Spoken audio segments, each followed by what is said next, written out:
Hey everyone, thank you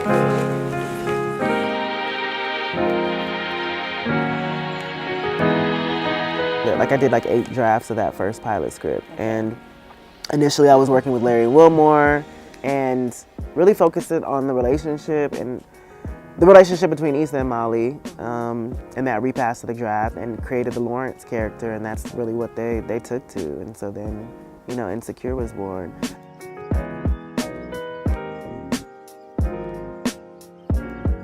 The good thing about them is they're hands-off in that way. They only focus on stories. So they never question any cultural references. They've never been like, hey, we don't understand this. If they don't understand it, they don't ask. Yeah. And they just trust that this is our experience. And I've always admired that. They've never been like, well, for the audience out there, explain what this is. Yeah. So they've just let us be purely Black, even in the hiring process.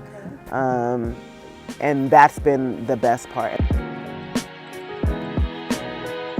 The character who Molly was based off of is based off of my real life best friend who grew up in the hood and, ended up going, was the only member of her family to go to college and became an amazing lawyer, and going through that college system, and her standards changed. And then we make fun of her about that all the time. Like, you forgot, like, you still go home to the hood every Christmas. But then there's just something realistic about that, and there are definitely class discrepancies within the Black community where, even where certain people identify Blackness, sometimes it's solely in relation to like the working class experience, and even now we're seeing a resurgence in the representation of the middle class or the upper middle class experience, and now people are kind of resisting and being like, well, where's the working class experience?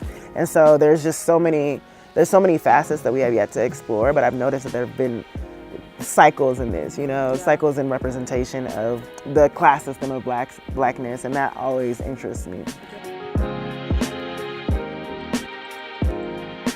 I knew of Yvonne before. We weren't friends. I'd seen a Facebook clip that was circulating online and added her as a friend back in like 2007, 2008. 2008 when Obama was running. And she didn't know me, and then in 2011, when Awkward Black Girl came around, she messaged me on Twitter and was like, hey, I just really like your show. I want to give you props. And I was like, girl, I know you.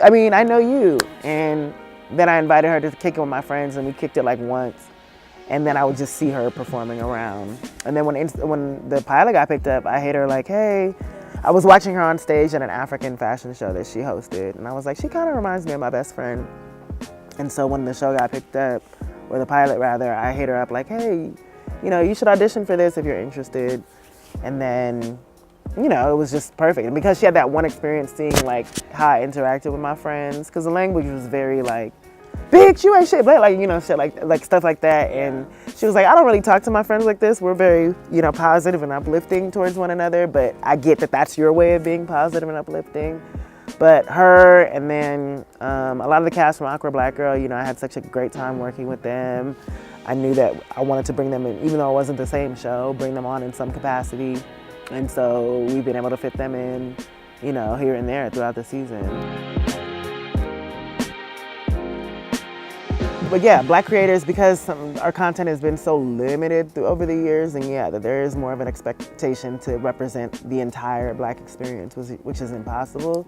And initially with the condom thing, I was like, what are y'all talking about? Like, why us when we've been watching it? But then, someone broke it down to me that they felt so related to the series and to the characters that they couldn't see themselves just meeting and having sex without condoms. So in that way, it was a compliment. It was just like it, and that's why I felt like I had to address it, because we work so hard to tell these stories, and if there's any moment that's taking you outside of the story, then I'm like, then I'm mad. Then I'm like, ugh, you're not paying attention to the things that we're trying to lay out. So let's address it in some way. But in a sense, it's like a compliment. Like if you're seeing yourself so much in these characters that you're putting yourself in their shoes and being like, I would not do that, then great.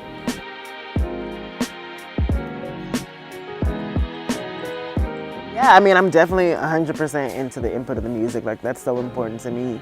And I've been working with an amazing music supervisor, Kier Lehman, just in terms of him providing, music that that is predominantly, women-based, that is independent, that's LA based, and then of course taking from my own personal playlist. We also had Solange in the first season as the music consultant, who was just amazing in terms of setting the tone and putting me onto other artists as well. Right now it's just, you know, me and Kier playlist, like figuring out, finding people. That's the most exciting part, because if the music's not right, to me the episode is trash. And then the visual aesthetic, like that's all Melina. Melina Matsoukas, like incredible, and we worked with a new cinematographer, season 2, Ava Borowska, who's just been outstanding, and her lighting for people of color has been just outstanding. It takes forever, but it is worth it. Hey, I'm Issa Rae. Catch Insecure Mondays at 9:30 on One Magic.